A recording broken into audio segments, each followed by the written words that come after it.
Namo Shakyamuni Buddha. Good morning, everyone. It's nice and sunny finally. I guess our rain dance this morning worked to not invoke rain. Okay. We are on the fourth of the 5 hindrances, so we are nearly there.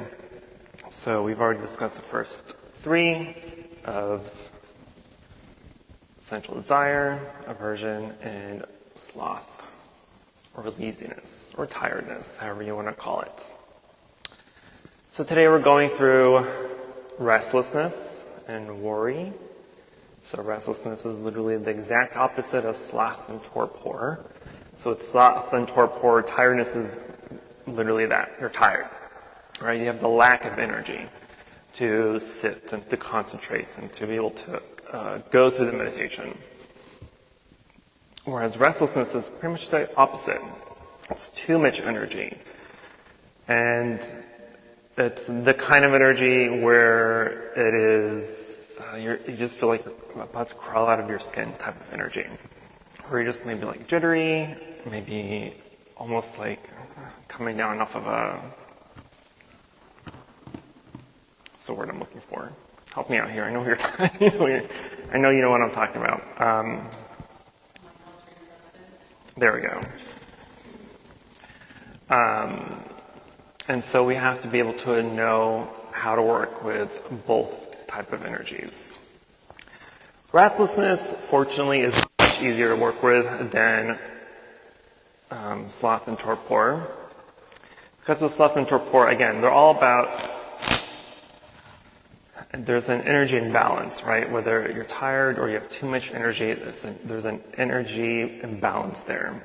And so we have to be able to know and recognize, first of all, the hindrances, right? We have to recognize that the hindrances has arisen, or that we're going through a hindrance. What's also important is to know what is the cause behind that hindrance. At least with restlessness, it could be different many things, right? It could be like the physical restlessness where your body just feels like it just can't stay still, like you have to move, you have to get up and do something, to have some sort of activity to kind of release that energy. Or it could be psychological or mental energy, right? In forms of worry or doubt or whatever it may be, right? So it's both physical and mental. The physical part of it, at least, is the easy thing to get rid of. First of all, the releasing of energy. And so one of the ways that we release energy is through, as we sit down and meditate. Of course, we also do walking meditation. So walking meditation is technically one of the antidotes to restlessness, is to dissipate that energy. But at the same time, this excess of energy, even though it can be a hindrance, but if we are able to ground it and channel it and put it in a correct path, it can actually be beneficial and help us in our practice. Because we do need that energy to meditate. We need that energy to stay focused, to stay concentrated, to stay awake. But we have to know how to work with it and what to do with it when we have it. So, luckily, we don't, well, for the classes, we don't sit for too long of periods of time, like we do, like in the mornings, or in other days where we sit for an hour or more. We have more opportunity to work through the hindrances. Not so much now, because we're sitting for about 20 minutes, and we do some walking for about 5-10 minutes. So there's not a whole bunch of opportunity to work through the hindrances, but on your own practice, it is important to be able to recognize the hindrances as they arise, to pinpoint how they are there or why they are there, and of course be able to go through the antidotes. So in blue, I've written the antidotes for the first 3 hindrances. Right? These are the types of meditations, those type of practices that we want to use to counteract that hindrance. And so again, with restlessness, we have to either do the walking meditation to release that energy, or to hyper-focus that energy and able to ground it and to channel it into our practice. One of the ways that we can do that is to super focus on our senses. So the Buddha gave us the example that when we are restless, the best antidote is to go back to our breathing, to go back to the sensations of the body, right? Last year during our, it was last year when we were going over our classes, and we went over the Vipassana type of meditations. And one of the practices in that is a body scan, where we simply, literally just scan the body and to observe the sensations of feeling in each part of the body, starting from the head and going down. This is a way to be able to not just focus a concentration or focus your object in meditation to different parts of the body, but also to find out where in the bodies where you may feel that restlessness, or where you feel tension or anxiety or whatever it may be. That way, as you go through the body scan, and maybe you're restless, and some people are just restless in their hands, right? They have to do something. So they're twitching, they're moving around, they're playing with their fingers or thumbs or nails, right? Or it could just be the bodily twitch, or restlessness where you're just kind of like hovering around, or, dancing in place maybe, or you're tapping on your feet. So we have to be able to recognize and see that we're doing these things, right? Because most of the time we're doing them unconsciously. We're not being aware of all our twitches and movements. But restlessness also comes in the form of, just like with sloth, one of the side effects of that is boredom, right?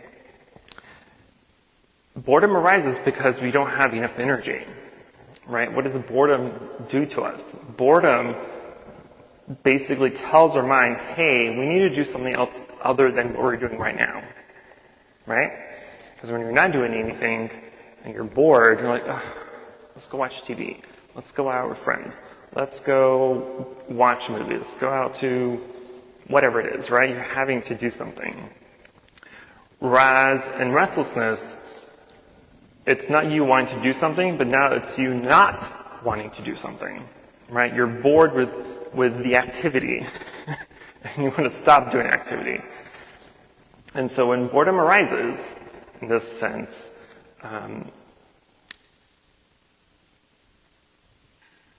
we have to, again, go back to see what it is. What is this excess of boredom coming from? And typically, it arises because we are, again, wanting to do something else than what we're already doing. We want to be somewhere else than where we are. We want to be with someone else other than who we're with, et cetera, right? We want to, our minds are here, but our bodies are here, but our minds are elsewhere, right?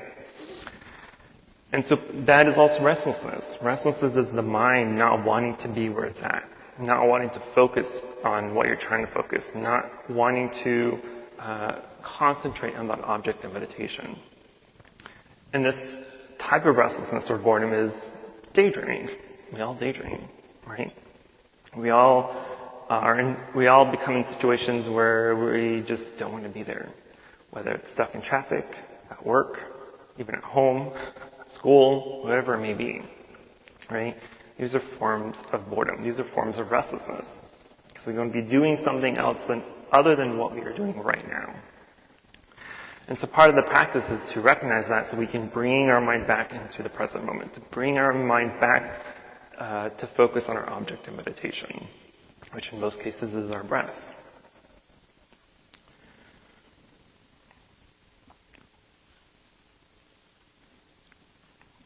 And in the Satipatthana Sutra, the sutra on the objects, not the Satipatthana, Anapanasati Sutra, mindfulness of breathing discourse, that has the 16 practices, and I think last year we only went through like 6 of them because there's too many. But anyway, the point is during one of those practices is to contemplate on how our mind is jumping from one topic to the other, or from one thought to the other, right? Because our minds, we are constantly thinking. We have millions of thoughts a day, right? And they go from one to the other continuously, and we can never recognize the beginning or the end of one thought before the next one comes up, right? It's always, they're all just mushed together. So one of the practices is to watch our thinking, is to be the observer of the thinking, right? Not just recognize that you're thinking, right? Recognizing the thinking is to see the thinking, and once it's recognized, typically the thought would stop on its own, right? Because it's like, okay, you caught me, I'm gonna stop now. What we want to try to do eventually, and it's a little bit difficult, but what we want to try is to allow the thinking to happen, but be the observer without interacting with the thought. That way, we see the beginning and the end of those thoughts as they occur, as they arise. And we can see how they are formed and how they ceased, where they come from and where they go, right? That way, we're learning how our mind works. We're learning how thoughts arise, why they arise, where they come from, what is causing them to arise. Whether it's feelings or sensations or emotions or whatever it may be, we're able to specifically recognize what, how, where, and when, right? And so one of the ways that this process manifests itself is through obsessive planning as we sit, right? We're all planning obsessors. We want to plan, whether it's planning a new move, a new job, a party you have to get together, or somewhere you have to go. We're always planning. We're always making a list of what we have to do, what we need, what we don't need, what we have, what we don't have, who we talk to, who we don't talk to, who we avoid, who do we interact with, et cetera, et cetera. So we can spend our entire session where we're sitting here and we're looking like we're peaceful and we're totally zenned out, but our mind is all the way in Houston or Canada or somewhere else that our body's not yet there. Another way that restlessness kind of rises in the form of guilt. So the Buddha says here that it's natural in the course of practice to find yourself doing a kind of moral inventory. Without intending to direct your mind there, you begin recalling past actions and words that are not particularly proud of, that you are not particularly proud of. Things you've said that hurt others, behaviors that were harmful to yourself or others, things you've omitted to say or do, right? All of this comes kind of tumbling down into your mind and kind of just creates this domino effect. Once one negative thought or worry occurs or a form of guilt, then a whole bunch of other memories come right after that, right?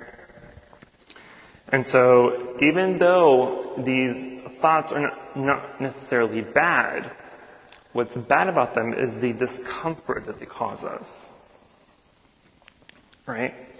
It's like, yeah, we recognize that we've done bad things. We've said the wrong thing. We've done the wrong thing. We may have hurt ourselves or hurt others, right? It's okay to recognize and to admit to these faults. But what we should not allow ourselves to do is to be controlled by the emotions that may be caused by them, right? Because what is guilt, first of all, right? Guilt is the feeling of regret, I guess, of past actions, past thoughts, speech, or actions. The key word there is past, right? And so when they arise in the mind, what good is it other than to recognize and to be aware that those emotions or feelings have arisen? What is the point of anything else that may cause that emotion or feeling may cause you? Right? Because now we're regretting it, or we did things differently, we've said things differently, right? We are essentially trying to remake the past, which, as far as I'm concerned, is impossible, right? And so this is where we use the antidote of impermanence to counteract that. Anytime we have thoughts or emotions or feelings or concerns or whatever it is of past events that has already happened, or future events that have not yet happened, which is the majority of the time, we have to remember impermanence. The past is the past. There's no changing it. Yes, you've said, thought, or you've done things that may be hurtful or regretful. That's fine. Acknowledge those faults. Acknowledge that you've done something wrong. It's never not okay to admit fault, right? Because that's how we learn. That's how we want to improve ourselves, is to know that we are imperfect beings. And the only way to perfect ourselves, to perfect our mind, to perfect what we think, say, and do, is to know what we need to not do again in the future. And by doing that, by letting it go through the realization of impermanence, knowing that the past cannot be changed, the future is unpredictable. So why fester over past situations? And why be anxious toward future situations? One's already done, one hasn't happened yet. There's no controlling or changing the past, and there's no controlling or changing the future. We're not psychics yet. If you are, let me know. $20. Just kidding. But we need to say, focus in the present, because that's the only place, only time, only location where we do have full control over what's happening. Right? The reason we're meditating and we're trying to focus on the present moment, we're trying to focus on our breath or whatever object of meditation we're using, the reason we have distractions, the reasons why distractions arise, the reason why it's difficult to focus on that object of meditation is because our mind is obsessed with time. It's obsessed with the past, and it's obsessed with the future. Because it knows it can control those two situations. It knows it can force feed you past events that were hurtful or pleasurable. It can force feed you the anxieties of the future and the worries of what you have to do after class or next week or next year, right? It has full control over past and future, but it has no control over the present. And so it's force-feeding you past and future because it cannot control the present moment. Only we can control the present moment. Our true selves can control the present moment. And so that's when we're sitting, we're like, okay, cool, I'm totally focused. And then a thought of an argument or something with someone that happened 2 years ago. Your brain's like, hey, let's go back to that memory.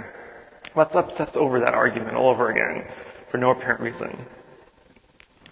It's doing that because your mind's like, no, I don't want to be here. I want to be over there. I want to be in 2007, not 2023. Anyway, you get the point, right?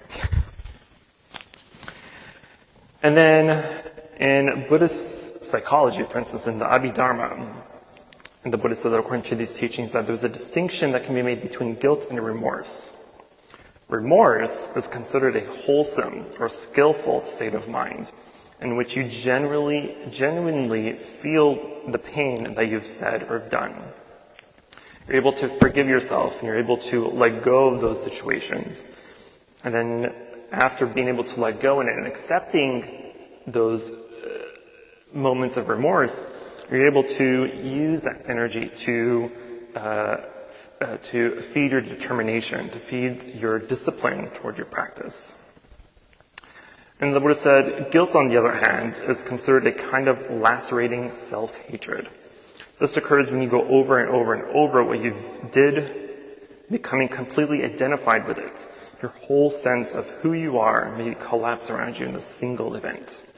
Where this is where you start thinking, I'm that type of person, right? I'm the kind of person that has said this or have done that, right? Your whole personality, your whole idea of yourself now revolves around these one or few instances that you feel completely guilty of. And so everything you do in the future, everything you think and do now is like revolves around that one situation. I'm this type of person now, so now I have to act or say or do these things. right? Never mind. I had a police story, but it's boring. Nobody wants to hear a police story. Anyway. Okay,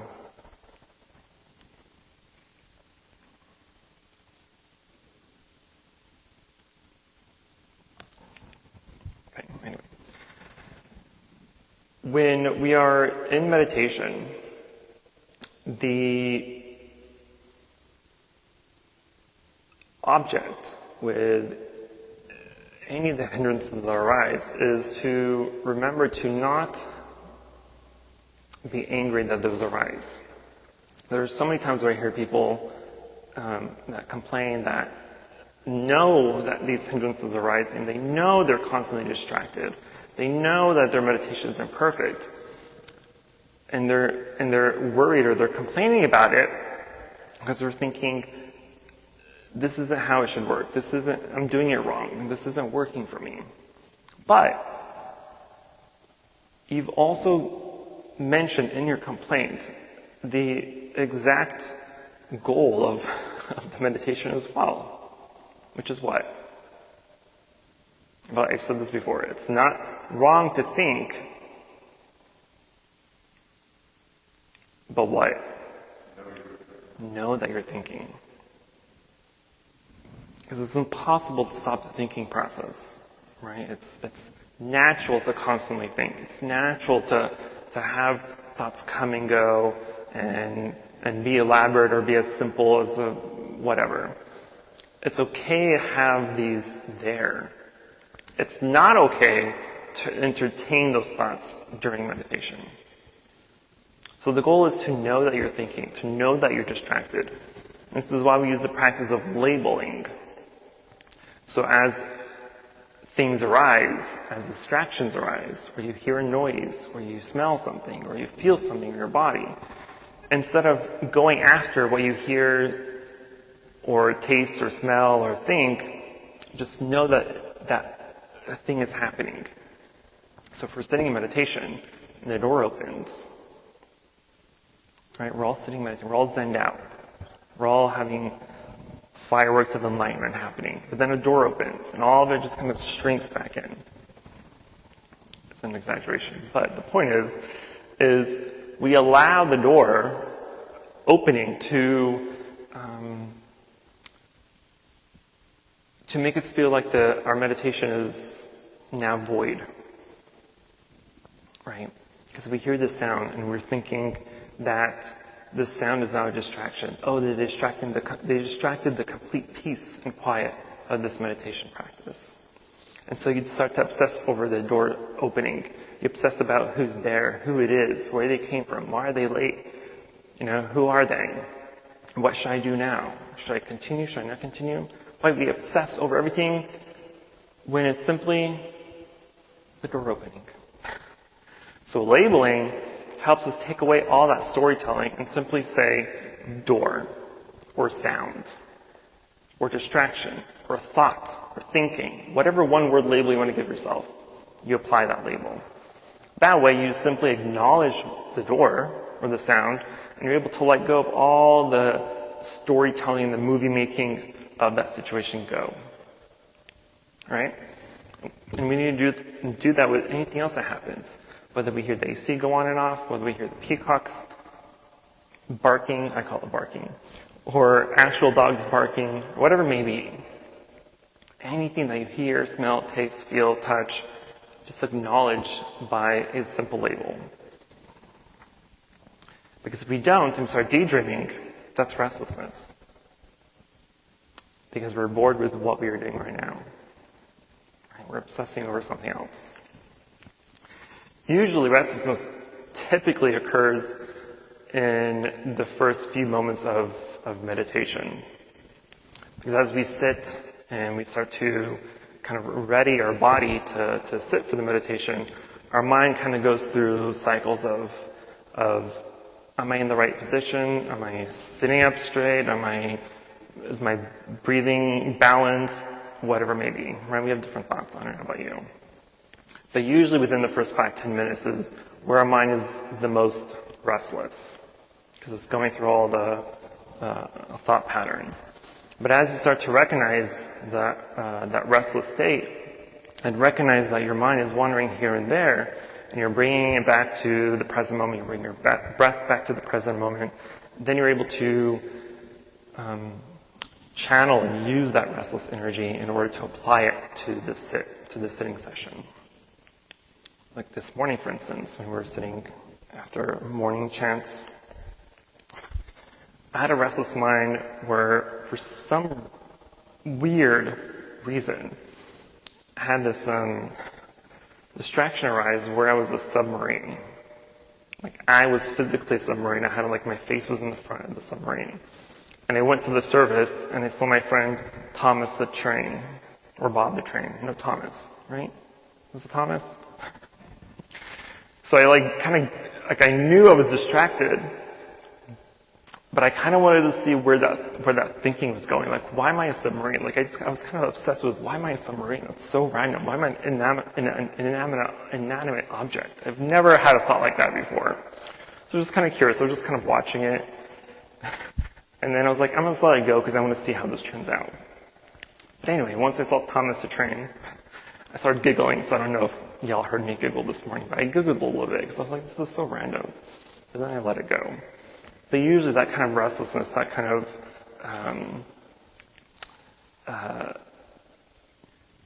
quick thinking, or the quick thought process usually happens within the first few minutes of meditation, where you're trying to settle your body, you're trying to calm your mind, you're trying to balance your breathing. And then once everything's kind of balanced and calm, then it's much easier to finish the session. But after that is where all the other hindrances then come in, right? And now maybe your back hurts, or your leg is falling asleep, or your foot's falling asleep, right? So now you have aversion, right? You're averse to the pains and aches, and you desire something that's more pleasurable. You desire to not have your feet or legs falling asleep. You desire to not have your back ache, right? Then you start doubting your practice. Is this even worth it? Am I doing it right? What is happening? Am I going anywhere? Is anything going to come to me? Am I going to become enlightened or not? Everything or anything that happens within our practice, meditation practice, is going to fall under one of the 5 hindrances. One of the things that I personally do, and I always remind people to do as well, is when anything arises and you start to make that label, we want to try to mentally collect those labels into these buckets, right? I collect those labels under the 5 hindrances. But you can collect anything under anything else, whether it's hatred, feelings of hatred or anger or anxiety or jealousy or remorse or guilt or whatever it may be, right? You just create these buckets. That way, whenever you make a label, you can stick those labels in that bucket. And at the end of the session, you can go back and take a look at these buckets and see which ones are the fullest or which ones have the most labels. That way, if you can find out what's most troublesome in your session, in your meditation, it's easier to be able to tackle that problem. So whether your bucket of restlessness is the fullest, or aversion is the fullest, or your desires is the fullest, you can say, okay, this is my biggest problem. Let me work on correcting this problem. So for the next few sessions, or however many sessions on meditation, you can fully focus on that bucket as your object of meditation. That way, once you've corrected it, and you've purified it, and you've fixed it, whatnot, you can let it go, and it's no longer a hindrance. It's no longer an obstacle that arises in meditation.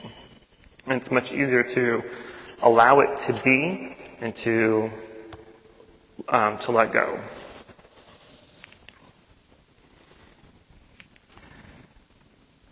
But when we are aware and we become aware and notice these hindrances, again, we don't want to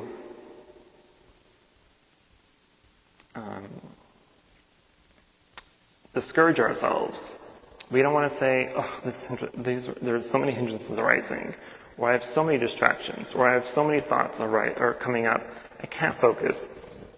None of that. Don't do that to yourself. Don't discourage yourself. We have to apply compassion to ourselves as well.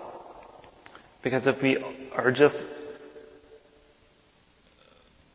pulling ourselves down or hurting ourselves or mentally torturing ourselves by thoughts like, I can't do this, or I'm not doing this right, or I'm too anxious or too restless or too tired, then we start to create some really deep self-doubt wounds, and we don't want to do that. So when something arises, the fact that you know that they have arisen, the fact that you're able to be aware that you've been distracted or a certain hindrance has arose, that is exactly what you need to be doing. That is the goal. Be proud of yourself. Give yourself a pat on the back. Like, yes, I recognize this hindrance that arose. I was able to catch this distraction. I was able to label all these things that came up. That's exactly what you need to do. Because we are training our mind to be able to ensure that we're focusing on our one object of meditation. Because eventually, once our object of meditation is fully focused on for the majority of our sit, then we create a state of mind called samadhi. Samadhi is the one-pointedness concentration that is what we're trying to achieve. But we can achieve that one-pointedness concentration if we're constantly pushing ourselves down, discouraging ourselves, or going through thoughts that are not wholesome, not beneficial. So when things arise, whether it takes you a few seconds, a few minutes, or even your whole session to recognize that you've been distracted, it's perfectly fine. Take as much or as little time as you need. As long as you are able to say, I caught you. Because the moment you say you've caught this distraction or whatever has arose, it will naturally just stop. It will naturally just go away. Your mind knows what you're trying to do, right? It knows you're trying to be concentrated. It knows you're trying to focus. It knows that you're trying to be in the present moment, to watch the present moment. But it's trying to distract you. And it distracts you with the hindrances, thoughts and feelings and emotions, and things of the past and things of the future. And so when those things do arise, the present moment mind sees it, catches it, and it's able to stop in its tracks.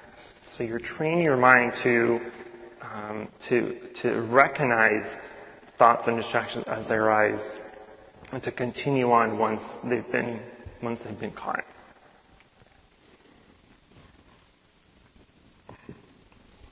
How does time go by so fast?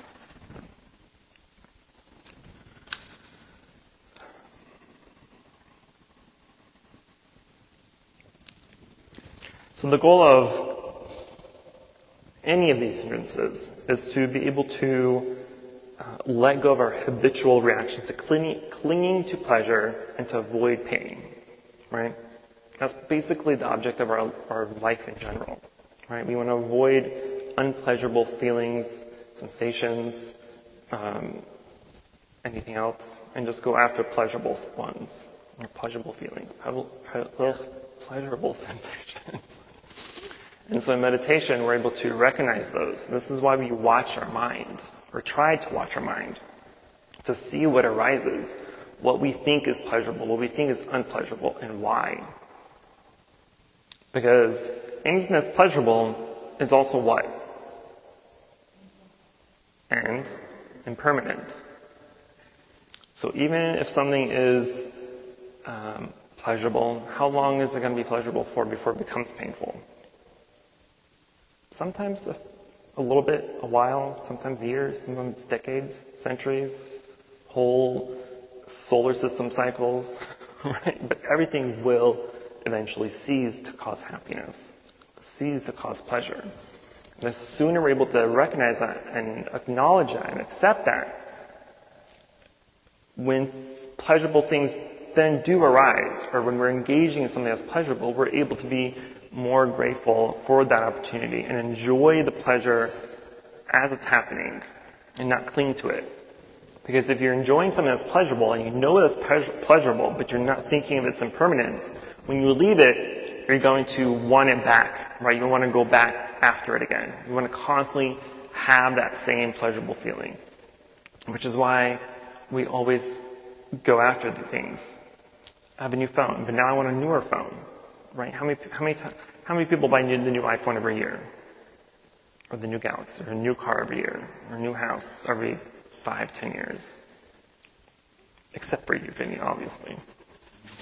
But most people, a lot of people do, right? Because everyone wants newest. We live in a society where it's feeding you, or force-feeding you to constantly want pleasure, to constantly go over, or to run after pleasurable things that'll bring us happiness. If your phone breaks, you cracked its screen, you just bought it, you literally stepped out of the door and you fell and you cracked the screen. Where's the happiness of that phone that brought you now? Buy a new car, the moment you left the lot, you got in a car accident. Where's the pleasurable now? Just bought a house, but it burned down. Where's your pleasure now? These are terrible situations and scenarios, obviously, but they are still accurate. So you have to ask yourself, how long is this going to make me happy? And why does it make me happy? What is it that you're going after? What is causing you that feeling of happiness or pleasure? It's one thing to say, yes, this water brings me pleasure, but why?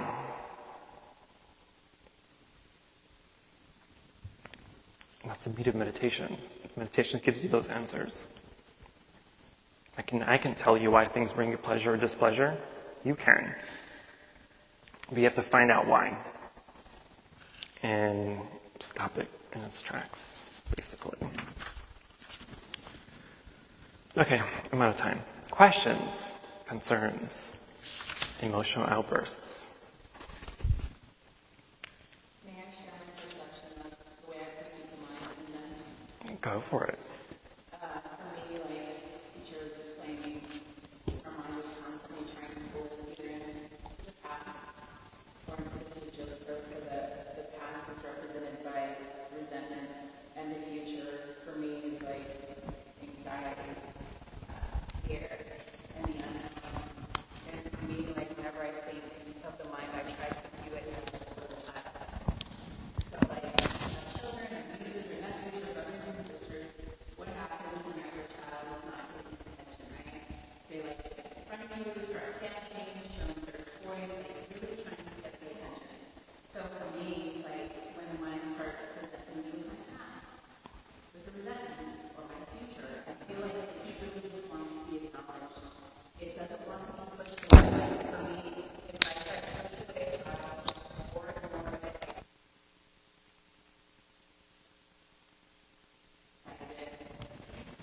then eventually disposable starts playing with these toys like in the room by themselves, and eventually come back to try to get some attention. So for me, like when the past comes up or the future comes up, what I tell my mind is, thank you for sharing, that's clever. It's just a way of like recognizing the thought and bringing myself right back into the now. Exactly. Yes, sir. It's a good word of mentioned word a while ago when you were reading Buddhist words, but it was about identification. You used the word identification. And that one really clicks for me because I think like sometimes when the mind starts bringing up these different thoughts and patterns, when we identify with that, to me that means we actually become that. We think, oh, I am this happiness, or I am this pain, or I am this worry. And we just think that's what I am, and all I am is something. So I think when you said the word identify, I think that comes back to maybe your thoughts about recognizing it, and then it doesn't have its power, so we're unidentified. We're coming back to separating ourselves from that object. Yeah. Our mind is, sometimes you have to treat our mind like a child, right? When a child tells you want something and you say no, And the child keeps asking about it, asking. And you say no, no, no. So the more times you say no to it, the more it wants it.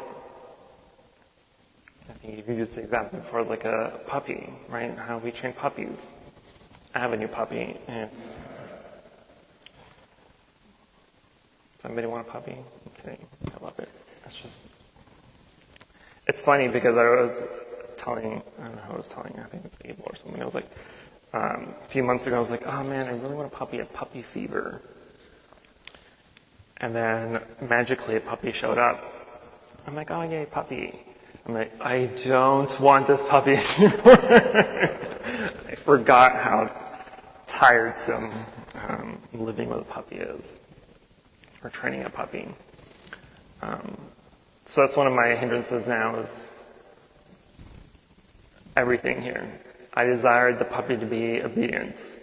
I am averse of it doing, accidents inside. I have doubts that I'm able to train it correctly. I'm restless because I just want to quit, and then I'm lazy because I don't want to train it. I don't have time to train it.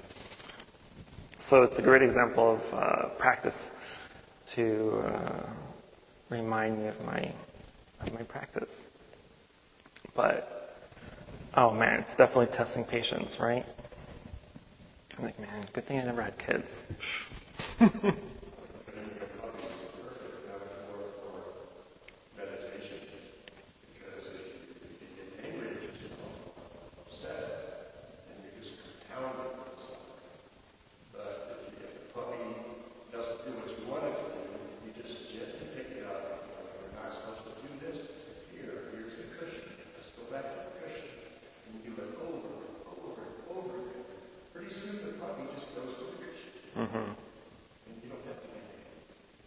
That's right. Anger is a type of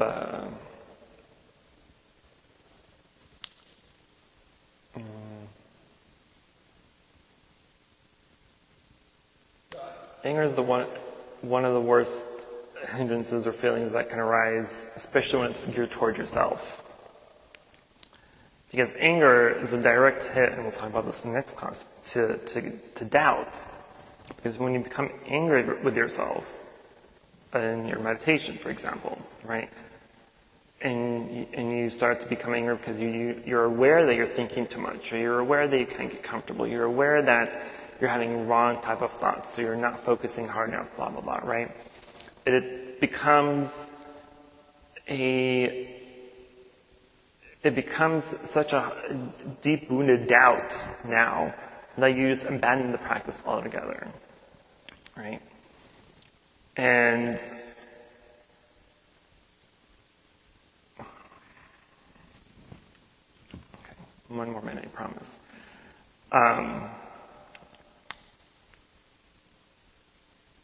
But when we're able to recognize anger and we recognize why, right? That's one of the most important questions you ask yourself is why? Why am I angry? Why am I distracted?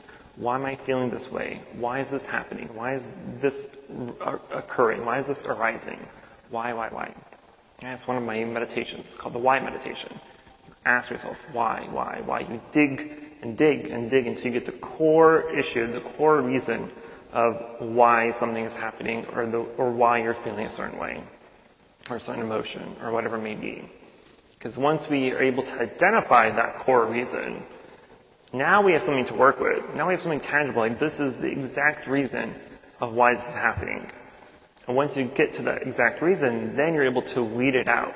You can do something about it, right? Whether it's a person you have to unfriend or distance yourself from or get away from, whether it's a place, a job, a situation, a relationship, whatever it may be, right? You'll know what to do or you should do or have to do. But you're at least able to eliminate it. And once it's eliminated, now you have one less thing that's arising during meditation. So you may start meditation with 100 distractions, and you weed out one. Sure, that's still 99, but it's not 100.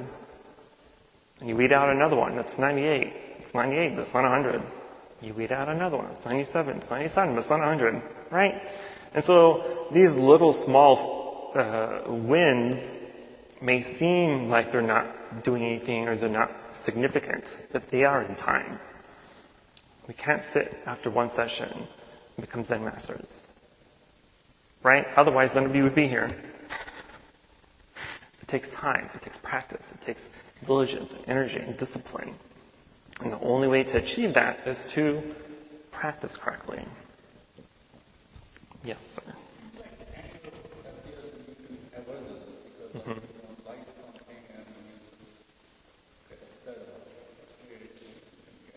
Mm-hmm.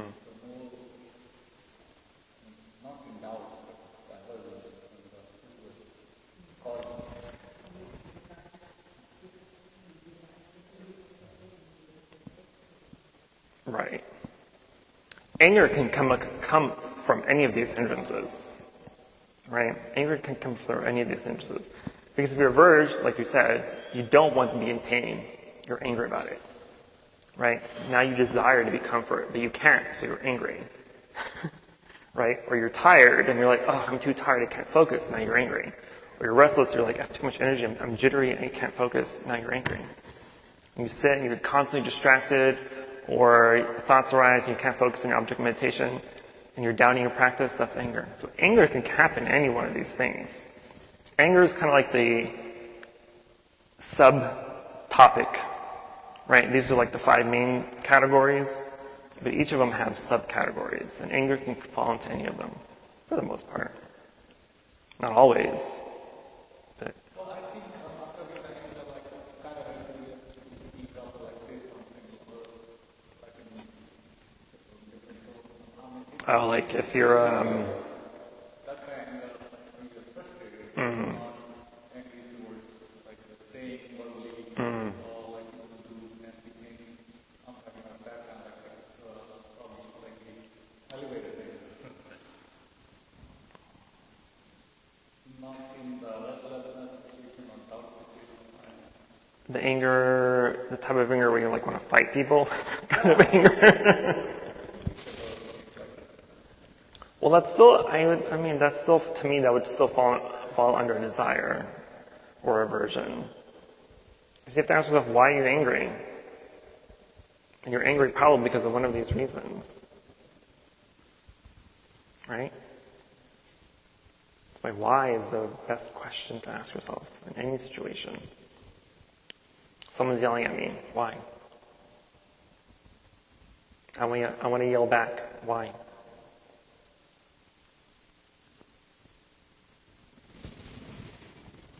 Okay. Any other questions? Concerns? It seems like sloth is better option than restlessness because your brain is slowed down, your mind is slowed down, so you have more time to think that you have to think. Better than restlessness. I would prefer restlessness over sloth any day. Because when you have sloth, when you're sleepy, when you're tired, and you're trying to meditate, it's the worst feeling. For me, at least, personally. It's the worst feeling. But if I have too much energy, which is very rare, because I'm so busy and do so much, I hardly ever have too much energy.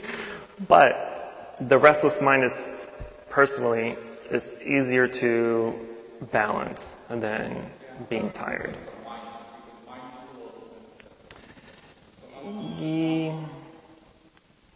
Yeah, it does slow down, but it's also very unfocused when you're tired, right? Usually. Don't you think? That's why it's easier to fall asleep when we're not thinking about 100 things at a time at night, right? If you have no thinking, you sleep faster. If you're constantly racing, if your thoughts are racing, then it takes longer to sleep. Right?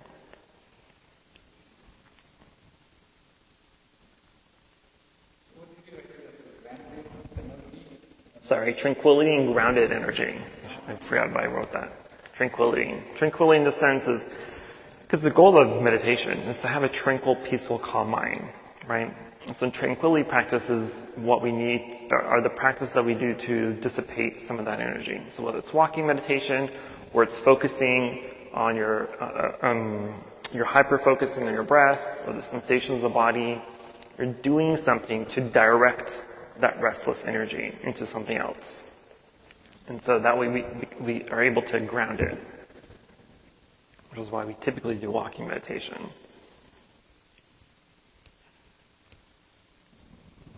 Okay, really gonna stop now. So we will sit for meditation, and then we'll do our walking meditation. So do a few stretches if you need to. Fix yourself, adjust.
Welcome back.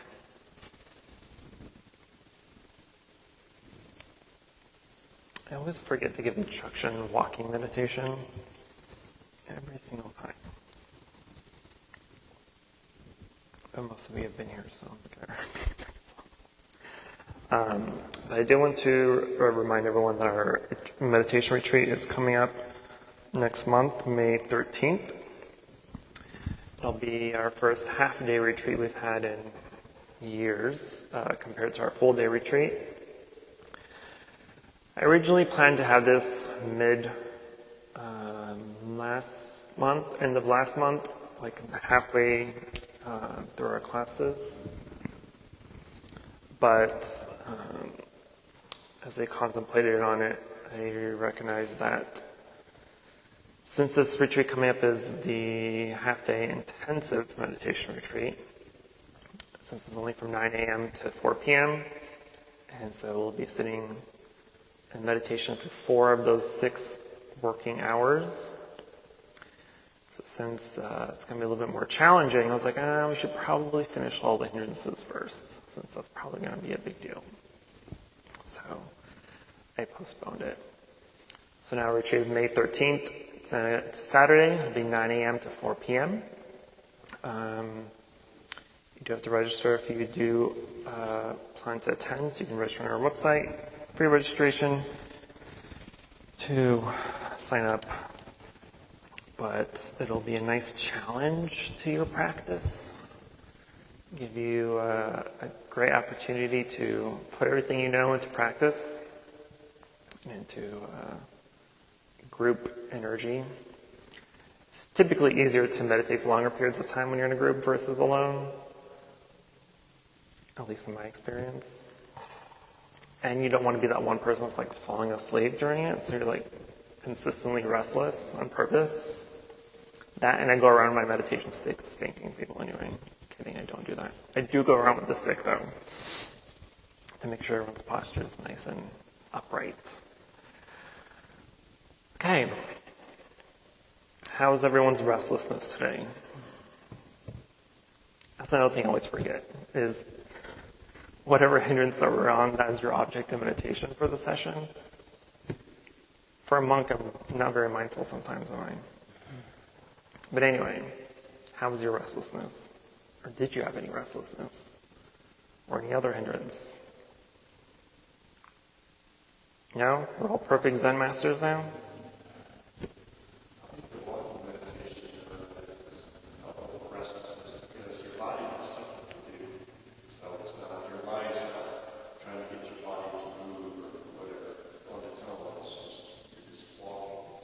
Right. Yeah, our mind is a tricky thing. It always wants something to do. So we usually do aimless activities, watching TV or going out or doing random stuff. Huh? Or playing chess. Playing chess? Is that really aimless? It's a strategy game. I think it's beneficial. There you go, concentration. I don't know how to play chess, so I don't know. I'm assuming. I had another point.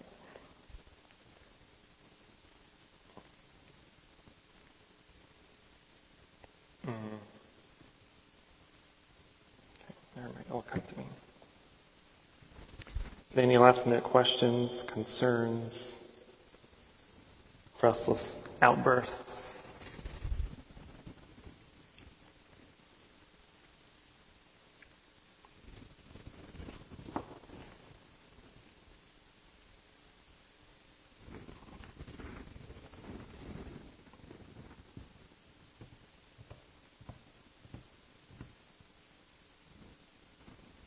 Sorry, I'm thinking. You were talking about the aimless thing, and then answer. Yeah, I don't know if that had anything to do with this, but how do you do something with the walking meditation? Oh, the walking meditation. Well, that too. Walking meditation, is a great example and a great help to our practice when it comes to being aware of our concentration. So as we're sitting, our main focus is to sit and concentrate on object meditation, which is typically our breathing, or it could be a visualization or a mantra, whatever it is you're using as your object of meditation. When it comes to walking, though, our object of meditation kind of shifts from the breathing into the motion of walking, right? And so your energy, your object of meditation now shifts from the breath to your feet. Go about it in the form, if we're going about it as a remedy for restlessness, then our object of meditation is going to be the sensations of our feet touching the ground, right? We can kind of visualize or imagine, since we're trying to ground that restlessness, touching the ground is a form of releasing that energy, right? So as you walk, you're feeling the sensations of your feet as they're touching the ground. Because we're walking slowly, or more slowly than we normally walk, it's easier to focus on those sensations. In the Anapanasati Sutra, where it gives us that 16 exercises, those are for sitting meditation, but it can also be applied to walking meditation. Because when we're doing walking meditation, one thing that's helpful is to not just be aware of the sensation, but to also be able to label the movement. So traditionally, you'll label the movement as lifting, shifting, and placing, right? Lifting, shifting, placing, lifting, shifting, placing, right? Those are the labels you give yourself as your walk. Or you can just say rising, setting, rising, or up, down, right, left, whatever label you want to give yourself. But that becomes your object of meditation. It can go up to 16 steps. Can you imagine making 16 labels per step? It's crazy. I can do that. The most I can probably think of doing is like 9, I think, was my highest score. But it's not about the labeling or how many labels you have, but it's being aware of how you're moving, how you're shifting. And also another difference between walking meditation and regular walking is when we are regularly walking, our feet is already moving ahead of itself, right? So as we walk, our feet are kind of like this, right? One foot is like half off the ground, the other foot is also half off the ground. And so we walk like this, right? Versus when we're walking in walking meditation, we have to step fully, completely flat on the ground before we take our next step, right? That's the full motion. That way, when we're labeling or focusing on the sensation of the movement, of the touching, it's on one foot at a time, right? Since our feet are flat on the ground, and our feet are not like this, right? It's not, one is moving and the other one's already moving in front of it. It's already ready for the next movement, right? But we want to completely shift our focus for one step at a time. Our walking meditation is actually, comparing it to traditional walking meditation, we're running. Many, many years ago, I was in Thailand. I did a retreat there for a few months. 3 hours. It was 3 hours and 20 minutes of walking. It was one stretch of smaller than this room. It was one stretch of walking path. But you move so slowly that it takes you 3+ hours to make one round. Can you imagine how slow you have to walk? To walk something that's the size of this carpet in 3 hours? That's 100% slothy, right? It's like a slug. Yes, sir.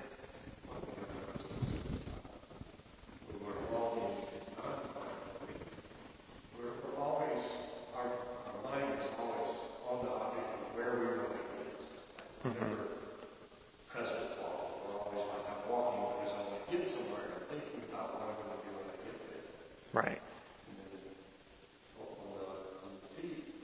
It's helpful for me today to just say left foot, right foot. So I say left foot as I felt pressing the tile, and right foot pressed. And just the mental recitation of the words that my mind's Right. So another thing that can happen is as you're walking, if you're not being mindful enough, or you don't know what you're doing, the slightest thing can take you away from the walking. You see something in the corner of your eye, and we habitually look, right, to see what it is. Or we see something interesting, or we see something we've never seen before.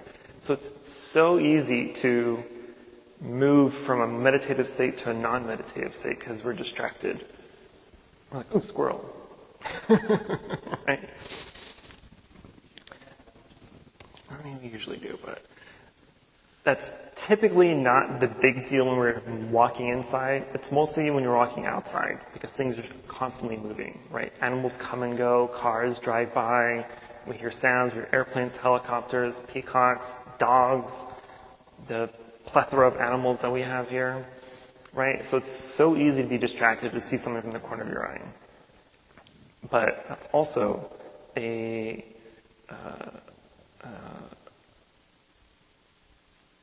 kind of a sign, right? Kind of a slap in the face, like, hey, your object is over here, not over there. Okay, good. All right, I'm gonna stop talking. Generally, we need a left 6 steps, like left foot shifting, left foot down, right shifting, down, 6. Lifting, shifting, placing. Up, left shifting, left down, right up, right shifting, right down.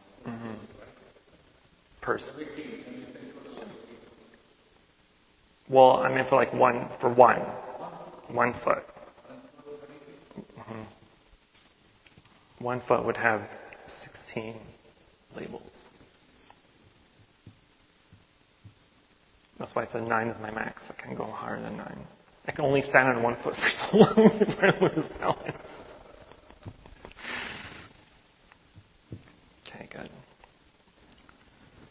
All right, well, we have one more class before our retreat next month. And then starting after our retreats, since we'll have our summer break, we'll also have class, but we won't have a discussion. We'll just come to sit. We'll have a short what's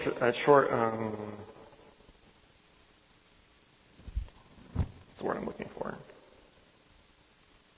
Instruction on sitting and meditating, but there won't be like a full discussion, so we'll just sit, hopefully for an hour, every other Saturday again. After the Saturday, the 4th Saturday after the retreat, up until August. And then we'll come back for our classes in September. So we'll September, October, November, and then December we'll have our winter retreat. We will have, since I shifted this retreat over till May, when we typically have our summer retreat, we will have an 8 precept summer retreat sometime the beginning of July. And maybe the first weekend or second weekend of July. But that'll be a full day, 6 a.m. to 6 p.m. Cool. Well, I expect everyone to be here on the 13th of May. Challenge you and walk around with my stick. Okay, so we'll see everyone either tomorrow for our Sunday service or our next class. Thank you. No, I'm going to shut your money, brother.